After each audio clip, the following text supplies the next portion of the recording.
throughout the nation and around the globe. From his heart to yours, it's Dearjames Live, bringing you intuitive insight, answers, and advice to your life questions. Hello, beautiful soul family, and welcome to Weekly Wisdom and Insights, your home for spiritually guided transformation and empowerment. I am your host, Dearjames, and together with the unseen, Spirit, Source, and Symphony, we look at the current energies, we listen to the wisdom from the unseen, and we go as guided. And this is all about our liberation and our empowerment and huge energies, huge shift coming up this week on Saturday. And we have somewhat like three main topics or themes for the energies and that will be rippling out. One is the number 17. It's January 17th. Powerful number, the number 17. Also about blue apples, which many of you may not know what that is, so bear with me. And then, of course, really top of mind for many, certainly from astrology, an astrology standpoint, is the Sun-PLUTO conjunction. And this move, this first in a 246-year time frame that Pluto enters Aquarius. And we've been talking about this for months now. So that is happening on Saturday.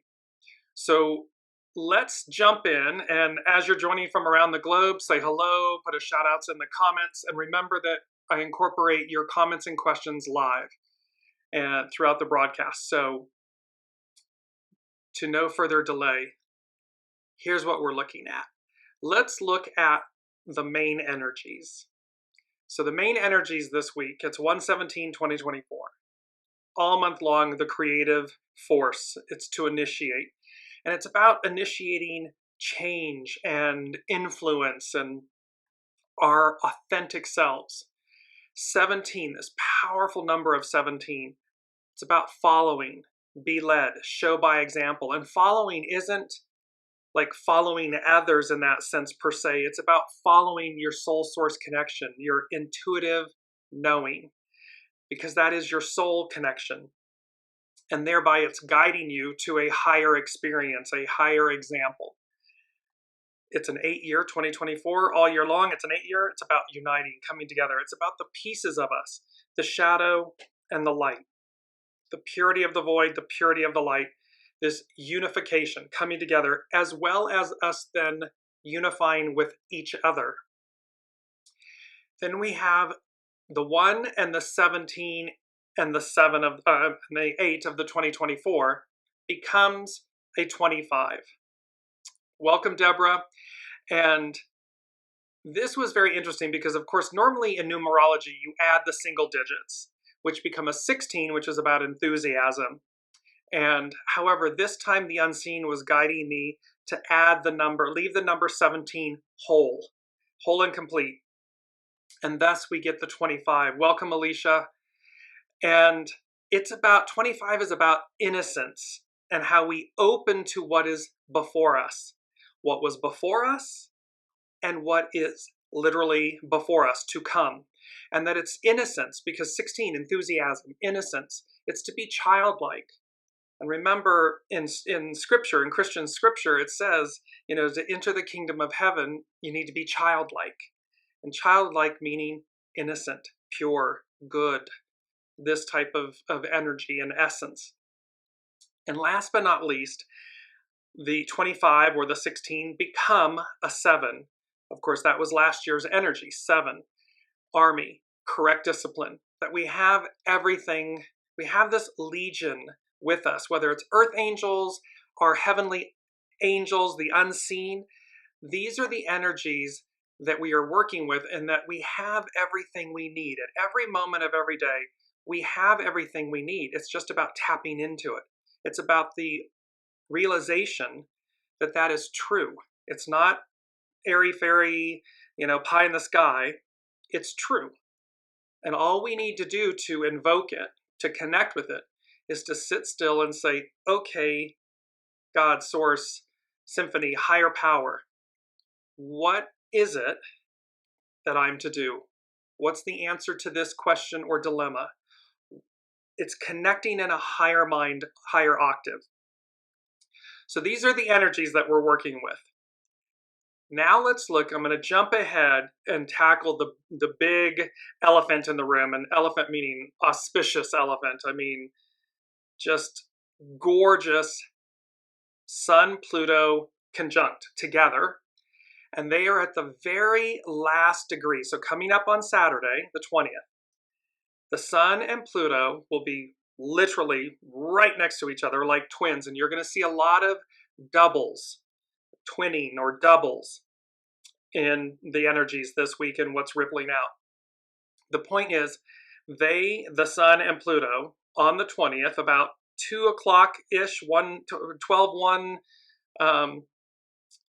it's going, and by the way, that's Greenwich Mean Time. So that is going to be where the Sun and Pluto are at the final degree and the final arc minute of Capricorn. It's like the last click on the clock before the Sun then moves into Aquarius first, and right behind it, Pluto enters Aquarius. And again, Pluto entering Aquarius and officially being there, first time in 246 years.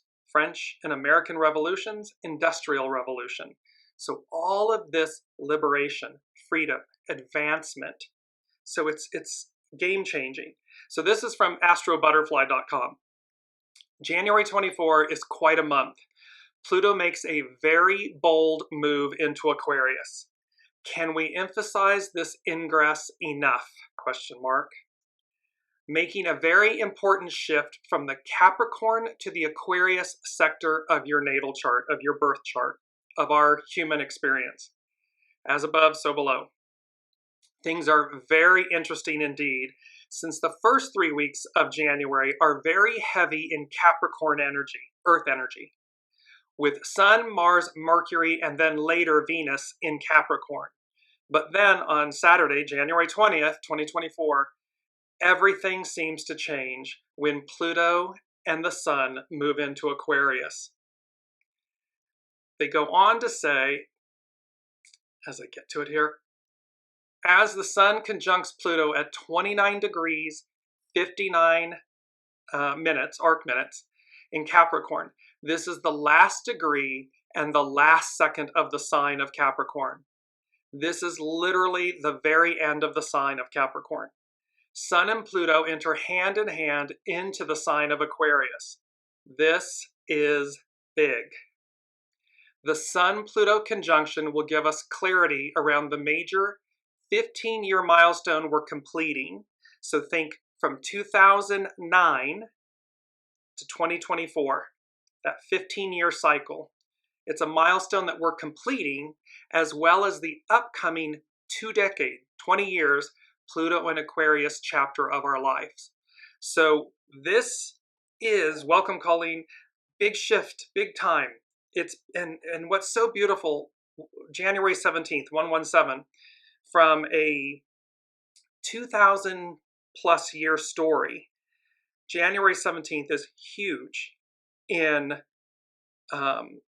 relation to the continuation of the teachings of Master Jesus by Mary Magdalene into Europe, into the south of France. And thereby, there are many ties, as you'll see when we get to Blue Apples, you will see, and what's fascinating is there is a connection between the crucifixion and resurrection and coming forward, this moment that precedes it all the way back with the Exodus. So there's a connection where Jacob and Caleb go in and spy in the land of Canaan before they actually enter it. And these two events are connected, and they have to do with blue apples. So you can see that there's such lineage and history. We stand on the shoulder of giants. We have emphasized that. The unseen has emphasized that so much. And this is individually too. Remember, we are who we are in this incarnation. So you are Deborah, you are Alicia, you are Colleen, you are Dearjames in this lifetime. Who were you before? Who were we, 8 billion souls on the planet? Who were these 8 billion souls before. We stand on the shoulder of giants. And so, continuing with the theme, I'm going to put my specs on here. Continuing with the theme, I'm going to share my screen, and we're going to go to Pam Youngins from North Point Journal. She's a wonderful astrologer, and she speaks to this Pluto moment. So she says, transition. Welcome, Olivia. We enter a powerful transitional phase this week, initiated by the Sun's alignment with Pluto in the final degree of Capricorn, and their side-by-side ingress into the next sign. Thus begins a 4-week time frame in which the remaining personal planets, first Mercury, then Mars, then Venus, all conjoin dynamic Pluto in the first degree of progressive Aquarius. So imagine how we think, how we act, and how we love are all going to conjoin in the next few weeks. Pluto in this progressive change into Aquarius. So personal planets conjuncting with these, with this extraordinary change. Although Pluto dipped its toe into Aquarius briefly last year, from March 23rd to June 1st, none of the other planets, except for the fast-moving moon, conjoined the dwarf planet while it was in the 11th sign. They seem to have been waiting until 2024 to really welcome Pluto into its new terrain. As each of the personal planets aligns with Pluto over the next 4 weeks, events that occur should provide new clarity on what we can expect during its 20-year transit through Aquarius.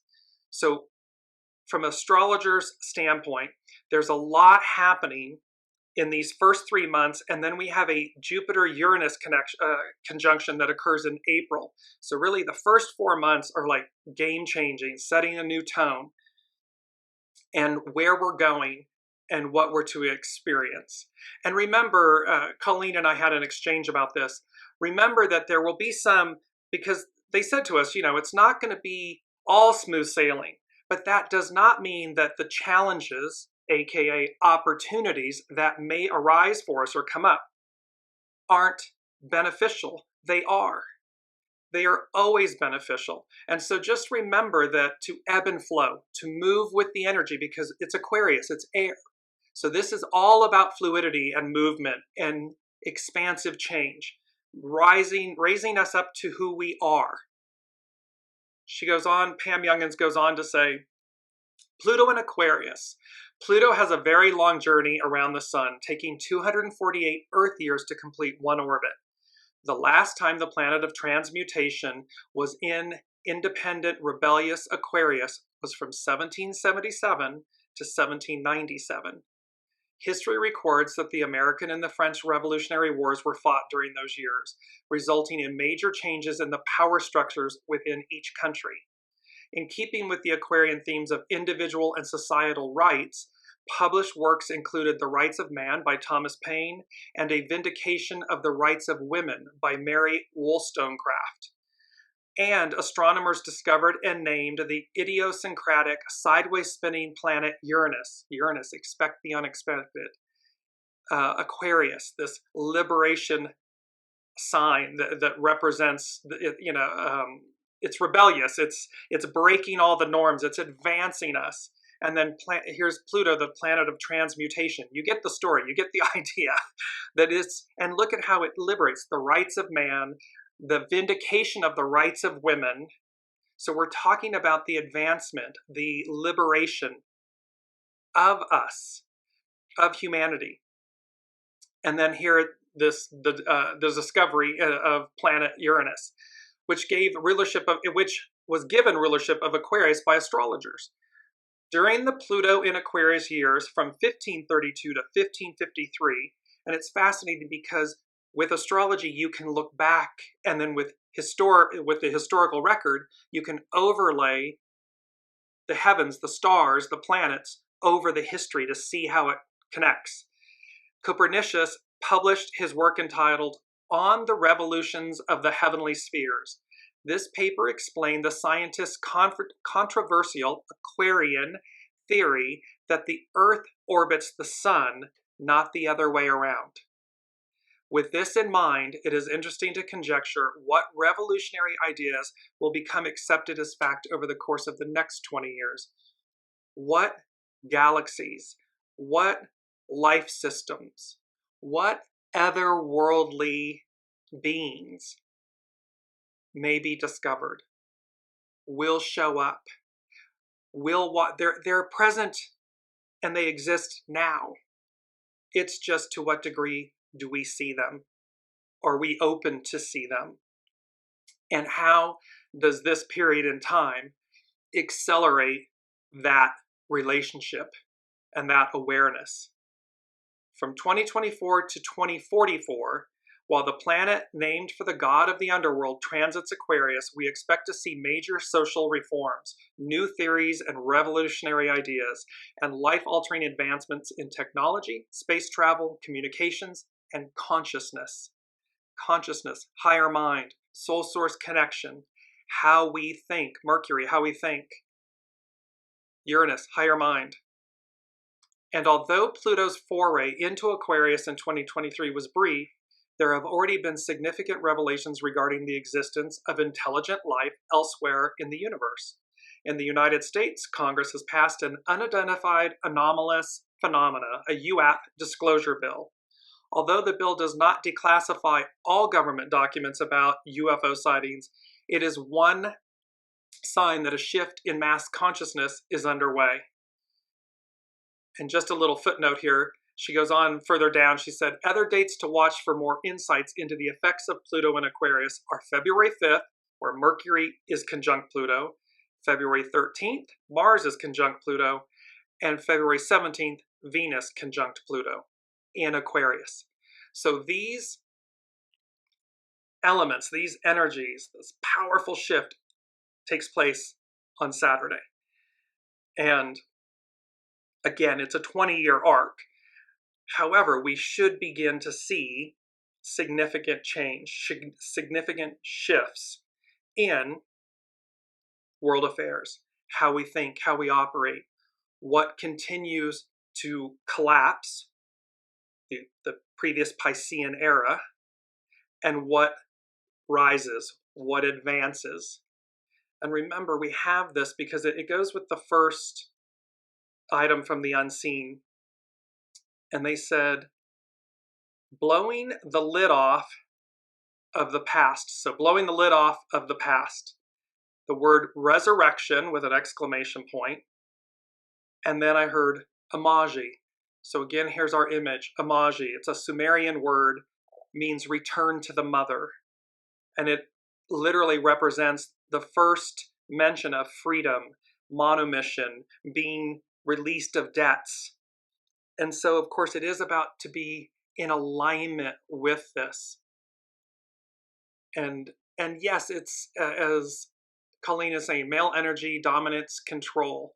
It is about the collapse of those energies. And again, it is not to vilify the divine masculine, the patriarchal rule, the Piscean era. Has it had its, again, shadow and light.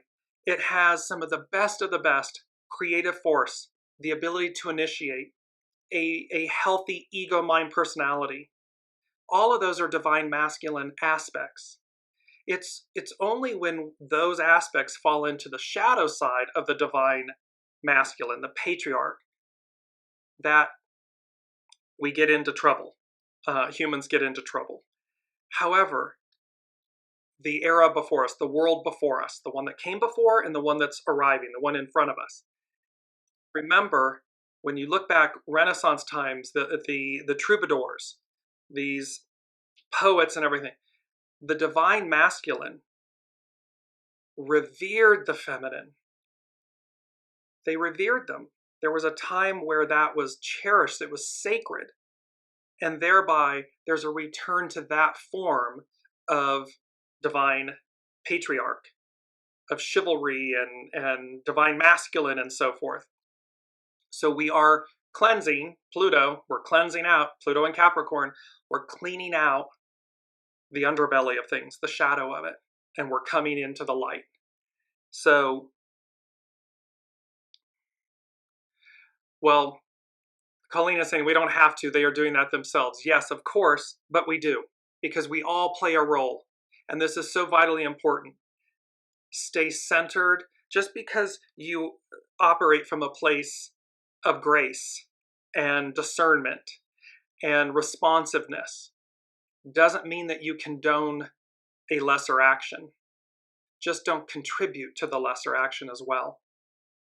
Because if we demonize it, we're contributing to what we say we don't like. Because that, of course, is what the shadow element of the divine masculine has done. It demonizes, oppresses, suppresses, controls, all of these things. Well, we don't want to contribute to that energetic. So we want to be centered, aligned, and looking forward to the matriarchal, divine feminine, the return of that, and this resurrection of the divine feminine. The beauty of the fact that she, with the unseen, we're blowing the lid off of the past, exclamation point, resurrection, exclamation point, Amagi, return to the mother. And the return to the mother is the nourishment, the value, the goodness. It's literally it's the irony. It's what we teach our children, and yet then we grow up to be adults and we abandon what you want that you've been taught or what you're teaching your children. Begs the question, why are you teaching them if you're going to abandon it? However, not to digress. The second item from the unseen 2B, they said, it's the song, but the lyrics, no more tiptoe through the tulips. And this is where, so it's a song, I believe Tiny Tim remade it, made it very popular. But the unseen was saying to us, no more tiptoe through the tulips. So in other words, there's no more soft pedaling, and it's because what came right behind it was absolute advance. And here's our beautiful image from a while ago of the word advance and that kind of orange golden light. But they're saying no more tiptoe through the tulips, absolute advance, absolute adventure, new, things that invoke new experiences. And they're showing me the Wizard of Oz, like follow the yellow brick road. It was an adventure. And that adventure ultimately led to, you had your trusted companion, like the Fool in the tarot, the hero's journey, Dorothy, Toto. So there's the Fool with their trusted companion, the dog. And then, of course, she meets the Tin Man, the Scarecrow, and the Cowardly Lion. A brain, a heart, and courage. Grace. And ultimately, the adventure was about realizing she had everything she needed to return home. She had it all along. It wasn't outside of her. It wasn't the Wizard of Oz when they pulled back the curtain and, oh, it's really not quote-unquote God or a higher source. It's someone emulating.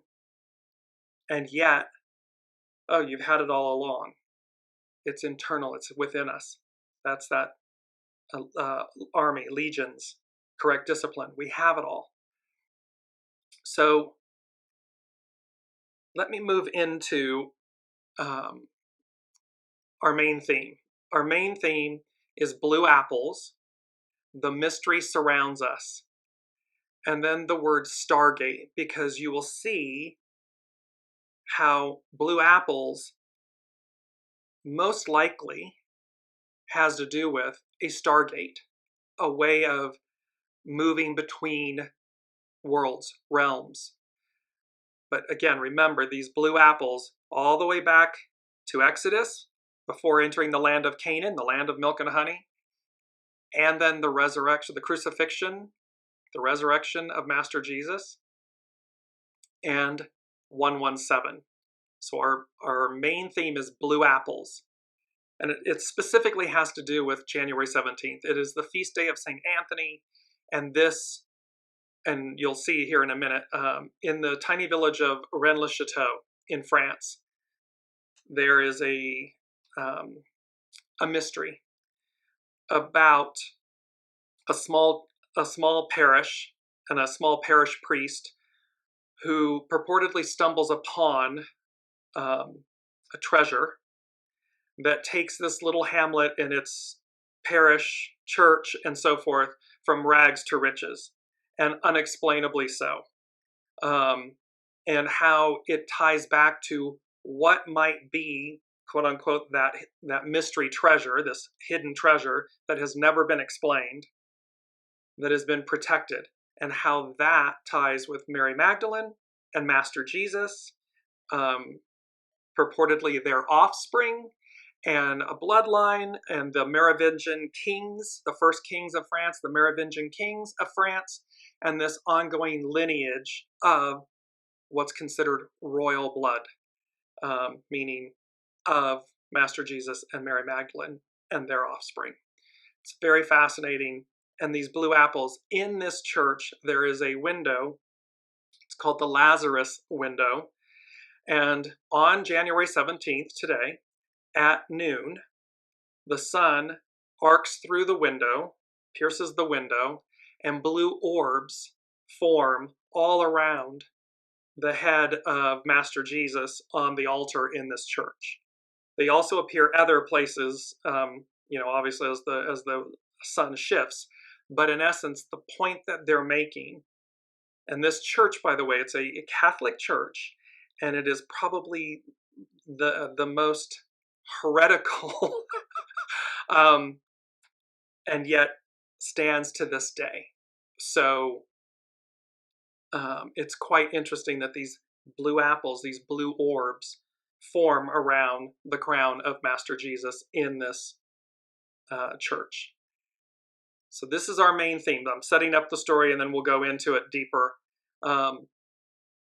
Here are the astro influences, as we mentioned. On January 20th, the Sun conjunct Pluto. This is on Saturday at that last degree of Capricorn. And then, of course, on the same day, first the Sun enters Aquarius. They're literally hand in hand. And then Pluto enters right with the Sun, right behind it. And as astrobutterfly.com said, this is big. This is a big deal. Because literally the Sun, our life force, is walking hand in hand with Pluto, the underworld, ushering in unity, doubles, walking together to usher in a new era. It's profound, it's unmistakable. It's not Pluto walking alone, and then literally again, Mars, Mercury, and Venus, boom, boom, boom, like in a procession. And we've just had, the coronation, of course, of King Charles, but just recently in Denmark of King Frederick X. So this changing of the guard and this advancement into the new, these are symbols of these same things. They're occurring right at this moment. So the abdication of Queen Margaret, and then her son taking the throne. And remember, royalty represented the gods, God, the higher hand, and so forth. So now let's look, and I want to show you quickly the astrological chart. This is for January 20th, right at, I believe it's right at 2 o'clock Greenwich Mean Time. And again, blue apples, Stargate. So the image you see, of course, there's the the Bennu bird, and then the Ben stone. In 2024, a capstone moment. So this year is a capstone moment. The capstone of the pyramid, the all-seeing eye, higher mind, a higher octave. It's the way that they're saying the unseen is giving this to me right now is, again, imagine the base of the pyramid. It's 2/3 of the pyramid is this wide, heavy base. And then there's a separation of the upper third, the capstone, as though it's floating above the base. And that it represents the higher mind, the all-seeing eye. And so imagine that we have been in this, for 2,000 plus years, in this very weighted, anchored, Piscean era, earthbound experience. And all of a sudden, we're shifting to the upper third of ourselves. We're releasing the fixed portion and we're moving into the flow, to the fluid portion of our existence, of our being, of our abilities, our capabilities, our experience, our divinity. And on this image, you see again this Stargate, this rippling out effect of that. In the center, it's the natal chart 4. We have double capstones. You'll see a very solid blue line across the bottom. And that is where on the right side is the Sun and Pluto. On the left side is the Moon. And at the pinnacle point is Neptune. That's one capstone, one triangle. Then if you look, you kind of shift just to the right, about just before 1 o'clock, you'll see a second capstone in blue. The bottom right of it is pointing to Mercury and Mars. The upper left part is Jupiter, and its capstone is Saturn. Its pinnacle point is Saturn.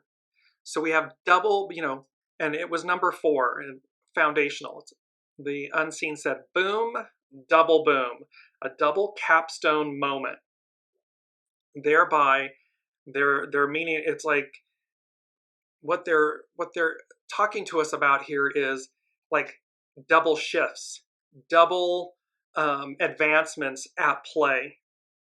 So again, be mindful individually how you may shift, and boom, double boom, changing jobs, changing relationships, changing residences, places, changing cities, major advancements, changing careers, changing mindsets, things that will happen in doubles. Boom, double boom. Whatever the shift is, it is for your highest and best. So flow with that, and this goes back to the exchange that Colleen and I had. View this, no matter what it is, view it from a higher place, a higher mind, because you'll want to see the beauty of the benefit of it. It is not to harm. It is not to hurt. It will always be to advance. And that is the point here. So we have these double boom, these double capstones that are at play. I want to move into, let me get to it. So 17, so the number 17 is big. And again, the unseen had us look at the number 17. Normally you would add the 1 and 7 together. They were like, no. You leave 17 whole. So the number 17 is associated with victory, the restoration of all things, spiritual perfection, and perfect order. The first time the number occurs in the Bible is significant. Genesis 7:11. And remember, 117, 711. 117, 711 represent the Master's journey. The Master's journey. And let me just bring this up. I'm going to bring up because this is really important. The Magician. We had this in last week's show and they were showing this to us. The Magician is the first card after the Fool. The Fool is the 0 card. The Magician is the first card in the tarot. Second card, but first, number 1. The Star is the 17th card. 117, 711.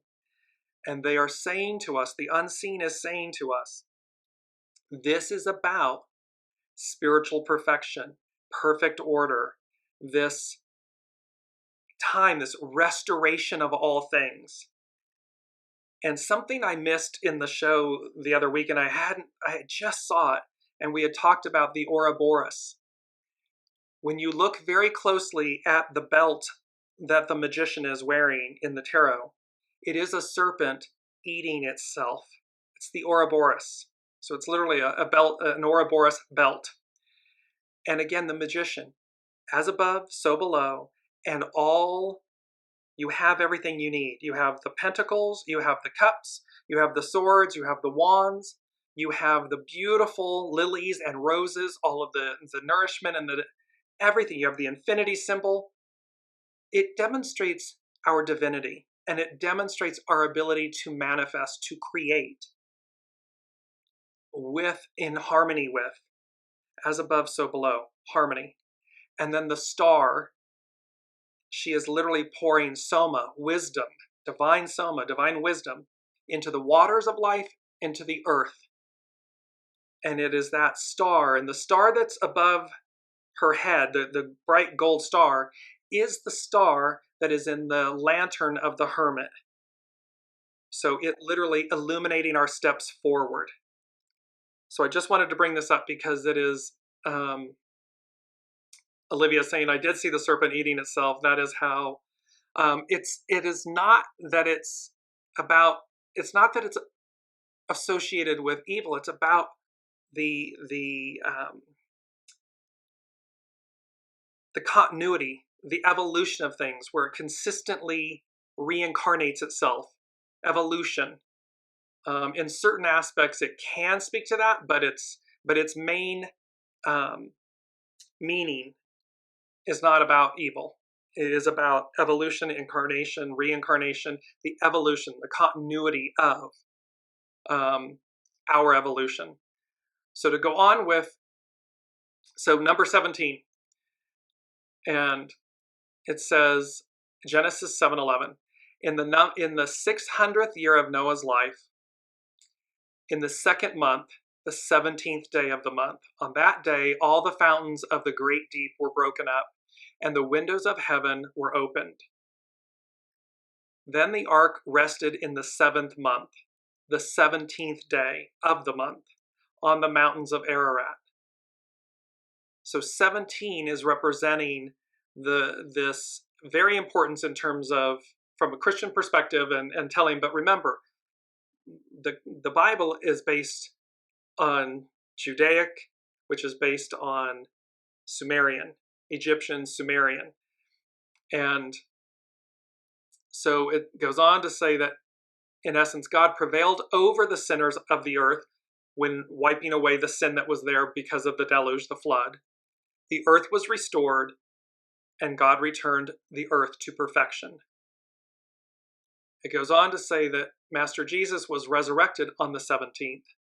Jesus rose from the grave on the 17th day of the month.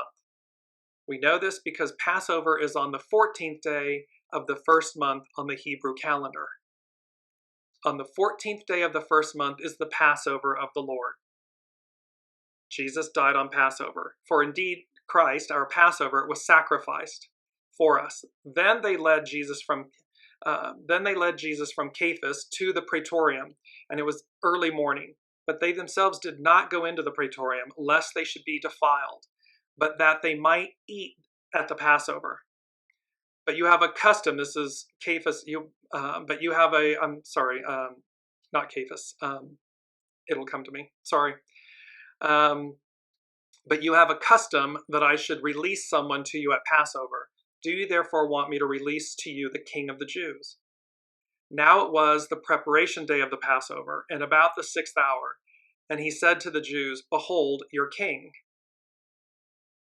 Jesus was in the grave for 3 days and 3 nights, and he rose on the 17th day of the month.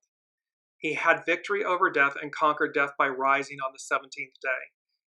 Jacob was reunited with his son for 17 years. There's all of these,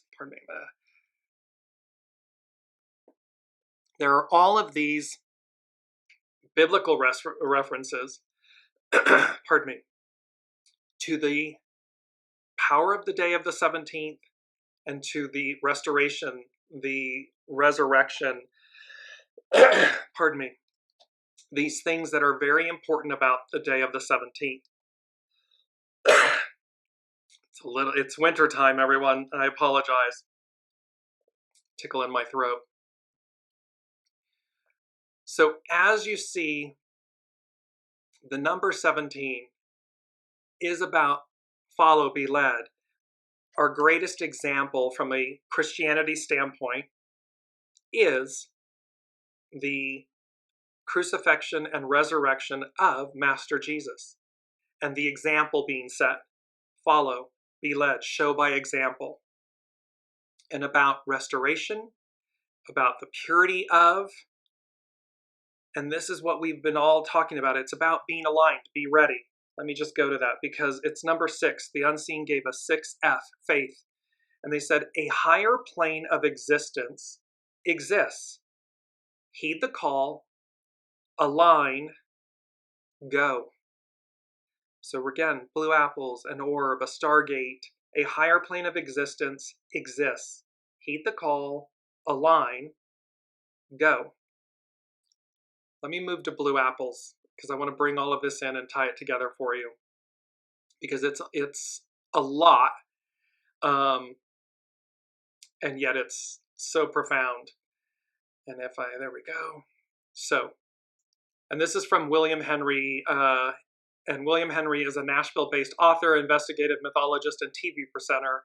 He is an internationally recognized authority on human spiritual potential, transformation, and ascension. You may know of him and see him on many Ancient Aliens and many different TV shows and stuff, and he's written many books. This is from a post that he did on January 10th, 2018, roughly a week ago, 5 years ago. So, and this is where he's talking about many things, but he's talking about blue apples. And there's an image here that I want to bring up. I'm going to share my screen with you, all of you, and then you can see. So this is from this post on his website. And the sole spiritual quest of all humans is to follow the way of Christ and reclaim our spiritual garment of light. Blue apples. As recorded in the book of Numbers 13, Joshua, or Yehoshua, the Old Testament name for Jesus, along with a companion, Caleb, was dispatched by Moses to the mysterious valley of Eshcol, valley of the cluster as in grapes, the promised land of Canaan, where he spied on the sons of Anak who were living there. The sons of Anak are described not as humans, but as giants, mighty men of renown. We saw the children of Anak there, the spies reported. We saw the giants, those men of a prodigious size, the sons of Anak, which come of giants. And we were in our own sight as grasshoppers, and so we were in their sight. Meaning they were so great or so large or so luminous that they felt, that Joshua felt as though they were grasshoppers in size. They are stronger than humans, said Joshua. In a daring story reminiscent of Jack and the Beanstalk, we learn that when the spies left the vineyard of the giants, they stole a branch heavy with the grapes of the Anunnaki and returned them to Moses along with a warning. The land that eateth the people up. This very strange statement has been interpreted to mean that the land did not provide enough food for the people. This is belied by the fact that this vineyard is located in the land of milk and honey. In essence, how could it be that there's not enough? It's literally the promised land, the land of milk and honey. So of course it would have everything it needs. Joshua must have seen something extraordinary, but not beyond his comprehension. After all, he accompanied Moses when he ascended Mount Sinai and saw God in the burning bush. He operated the Ark of the Covenant, which functioned as a sort of teleportation device for Yahweh. He commanded the sun to stand still.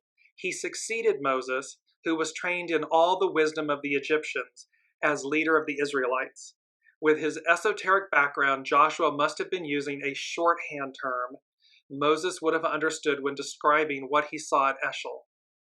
I have interpreted, this is William Henry, I have interpreted this cryptic phrase as meaning the Anak were operating a gateway into and from the promised land. Joshua and Caleb saw people walking along the surface of the earth, and they suddenly vanished. This is where the earth eateth up the people. 1 minute they're there, the next minute they vanish. They went through a stargate of the gods. The oversized cluster grapes symbolized its secrets. They may have come from the otherworldly land this gateway connects to. What kind of grapes are so heavy they require 2 men to lift? Are they grapes at all? Could they be symbolic of mysterious floating blue stones? Are they the mysterious floating blue stones of Moses? Or an otherworldly substance? The Bible is mute concerning what Moses did with the grapes of the gods. This is strange considering they possibly represent the core secrets of the Nephilim. Now this image here is where you can tie this moment, because here's Master Jesus on the crucifixion, and below, as you will see here in a minute, Joshua and Caleb reappear as the two thieves at the crucifixion. They bring the oversized cluster of grapes they stole from the Nephilim. Esoterically, this means these two events are linked, because why would they be connected in this manner? So again, a Stargate, otherworldly, and note, a cluster of grapes that require two men to carry them. This is unheard of in our lifetime of understanding, and yet here it is depicted from these events. However, in 1607, engraving by Netherlandish engraver Hieronymus Wierix from the British Museum, we see the two spies, or are they thieves, carrying the heavy grapes of the Promised Land on a pole or staff and delivering them to the glorification/crucifixion. Christ is on the cross surrounded by bunches of grapes and a radiant gateway behind him. The dove of the Holy Ghost descends from Sion.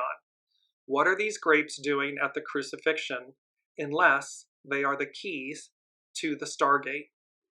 There is little doubt that this powerful engraving inspired the master of Sion's secrets, himself, the illustrious painter, Nicolas Poussin, by uniting, and by the way, Rennes-Les-CHATEAU, 117, Blue Apples, there are two, and the Mystery Secrets, there are two painters, Renaissance painters. One is Nicolas Poussin, and the other is David Tenier Jr., the Lesser. By uniting the grapes and the ladder of the grapes of Sion, open the ladder to the gateway to heaven. Yeah, Colleen is saying we are watching that in real time. Exactly, there's this, and see here again, this painting by Poussin. And it says, the grapes of the Promised Land, by artist Nicolas Poussin. Note the illuminated hole in the ground behind Joshua and Caleb. So, and again, behind them, this opening. As recorded in Numbers 13, Joshua and Caleb steal the oversized grapes of Sion from the sons of Anak, the offspring of the Watchers. In Poussin's version of this episode, he connects the grapes with a ladder extending into a tree. It is interesting to recall that in the great perfection tradition, the fruit is the symbol of self-realization. This is an image of William Henry in southern France, and he says, I have traced these secrets to southern France, where the grapes of the Promised Land are referred to as blue apples. Legends say the Anak are still there. So, what did Jesus do with the fruit of the Promised Land, these grapes of Sion? According to the Codex Brucianus, he made a light body or resurrection body out of them. Now remember, the first thing the unseen said, before I even started researching and putting this together for today's show, blowing the lid off of the past, resurrection. And here, William Henry is speaking to the blue apples, the Exodus, the land of Canaan, Joshua and Caleb coming back with these blue apples, and then they're appearing again at the crucifixion of Master Jesus, and he made a light body or resurrection body out of them, resurrection. And the Codex Brucianus, called the Gnosis of the Light, is a Gnostic text brought at Medinet Habu in Egypt for Scottish traveler James Bruce in 1769. It was translated at Oxford by scholar Carl Schmidt in 1892. It contains the first and second books of Jude and 3 fragments, an untitled text which tells of the Cepheus, an untitled hymn, and the text on the passage of the soul through the archons of the mist. This text says, for Jesus, the fruit of the aeons became a body of light. He crossed the aeons of the indivisible body until he came to the alone begotten, who is the monad, and who dwells in peace and solitude, to, of course, what's known as the Father. He received the grace of the alone begotten, that is to say, his Christhood or his perfecting. Also, he received the eternal crown. And remember, they were saying to us in last week's show, it's about finishing the race. It's about the crown of righteousness. He is the Father of all light sparks, the chief of the immortal bodies. In other words, Jesus used the heavy blue grapes, stones, to make, and remember stones, the Ben stone, Jacob's ladder. He took a nap or fell asleep with his head resting upon a stone. To make his light body and to open the Stargate to Sion. This is the secret of the Nephilim. So while this is certainly otherworldly, all of this that we're discussing, that is exactly the point. This is the age of Aquarius, the age of enlightenment, the age of the divine feminine, the divine matriarch, and this resurrection, this return. And it's about the impossible being the possible. Anything's possible. All ancient societies speak to, and it doesn't matter where on the globe, whether it's in Mexico, the Mayans, in Peru, in Christianity, the Sumerians, all these different societies speak to otherworldly or the gods assisting humans. And it says to us at some point, they were with us. Then they, quote unquote, air quotes, go away, so to speak, but they don't go away. It's just the veil is stronger. And the message here is about the alignment. Heed the call, be aligned, and go. Why? Because number 5 is about change, and 3 and 5 go together. So I hear you knocking, but you can't come in,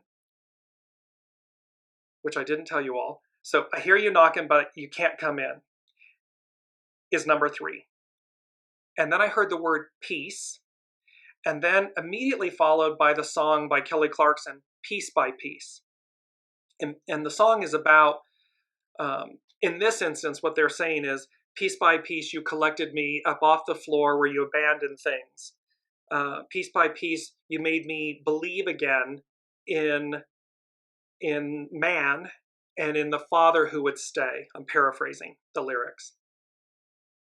This is spoken from the standpoint of the Father of this, because in Matthew 25, and let me just bring this up, there is something, it speaks to the midnight messenger. And so number 3 is, I hear you knocking, but you can't come in. Peace, and then piece by piece, this being reassembled, saved, nourished. And 5 is, the Stargate of Awakening opens. So blue apples, Stargate. The Stargate of Awakening opens. You choose your choice. And these two things connect to Matthew 25, which is known about the midnight messenger.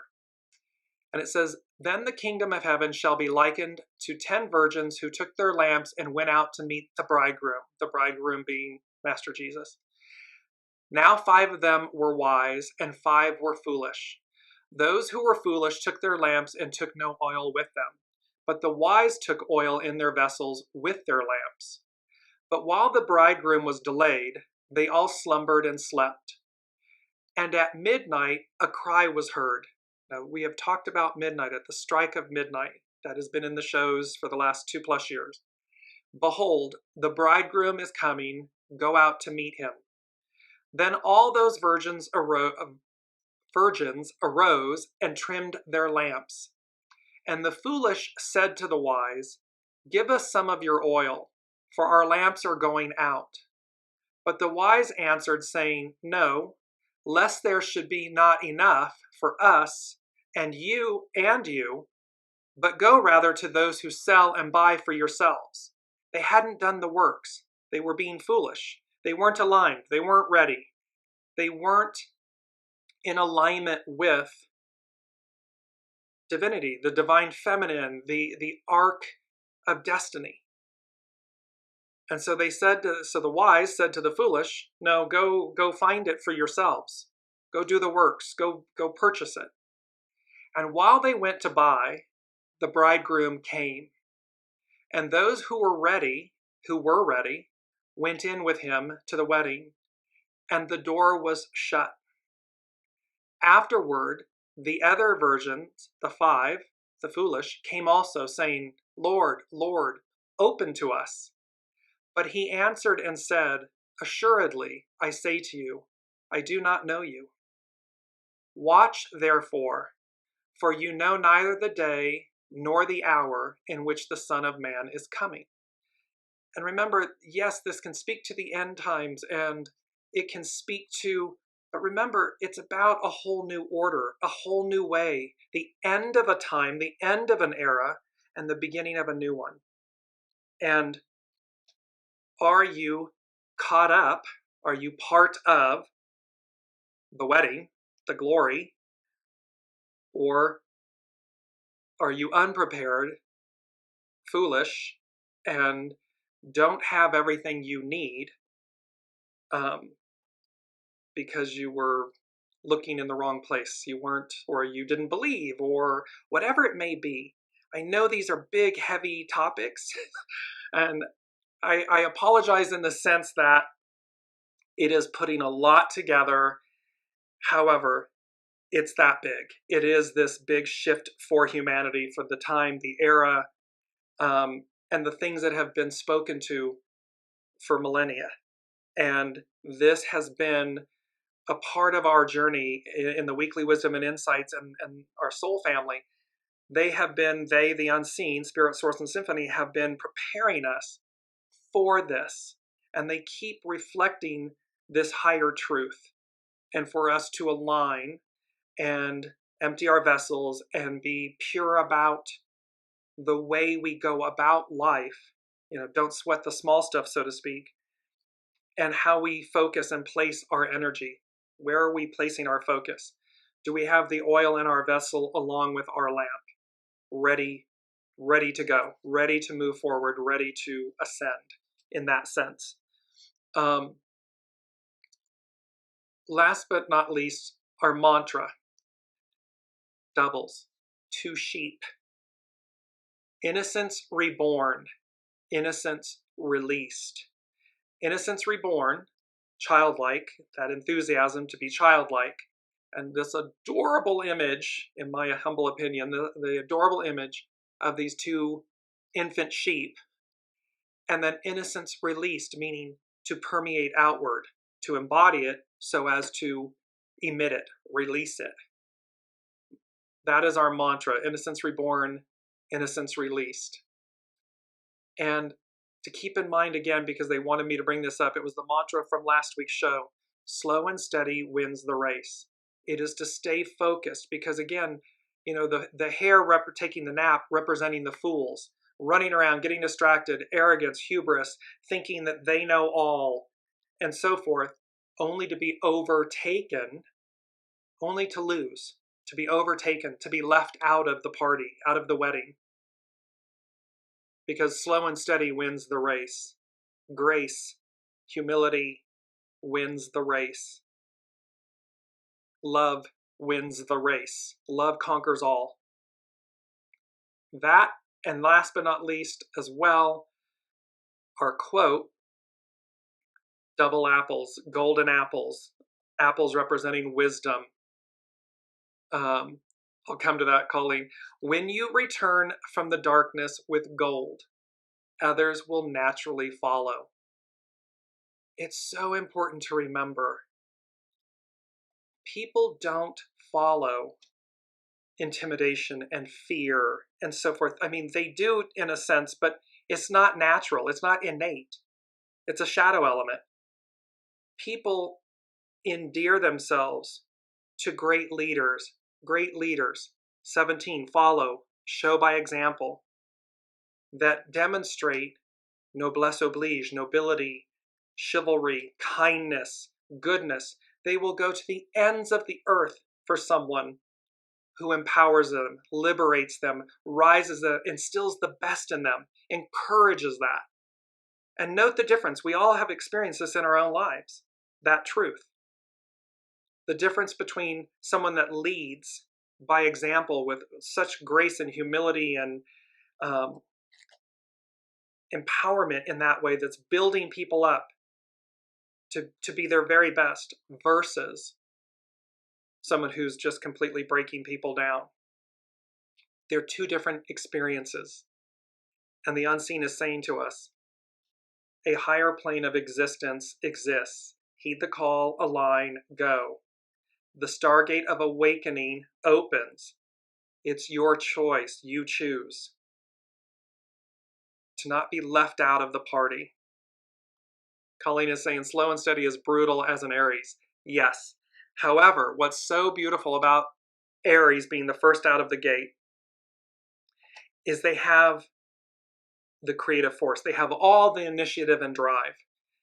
It doesn't occur to them that something can't be done or isn't possible. Their Achilles heel, their shadow, is that too much may be possible, and they get fragmented and dispersed. So the message of slow and steady wins the race for all the Aries listening, and for the Aries aspect of us in our own individual selves, because we all have it. It may not be our sun sign, but we have it. Is heed the call, align, go as guided, go. In that way, and that will help us. And last but not least, mindful of the time, it's number 7. So again, this all culminates in a number 7, and the 7th item is, they said, the foundation of God's word. And remember, we had this image. The 7 represents the foundation of God's word, the completion, the divine fulfillment, the perfection. And that is what this message, this entire message of the blue apples to the number 17, to the midnight messenger, to the Sun-PLUTO in Aquarius conjunction, all of this represents the divine, the fulfillment, and the foundation of God's word, divine perfection, perfected order, the restoration, the resurrection of it. And again, while it may look in this moment on the world stage, what we're seeing is the dismantling, the crumbling of the old order. It goes away, and the new order arises. And you're either going to be right on time to the wedding, or you're going to be left out. It's one of the two. So with that, I adore all of you. Thank you for bearing with me in a very heavy, meaningful, and important week of messages from the unseen and the current energies. Blue apples, the Stargate, the mystery surrounds us, and to be ready. I look forward to seeing you all next week. Until then, be well, be good with each other, and stay centered and focused. Slow and steady wins the race. Until then, I'll see you next week, everyone. You've been listening to Dearjames Live. Gain intuitive insight, answers, and advice to your life questions, and so much more by tuning in next week and visiting dearjames.com.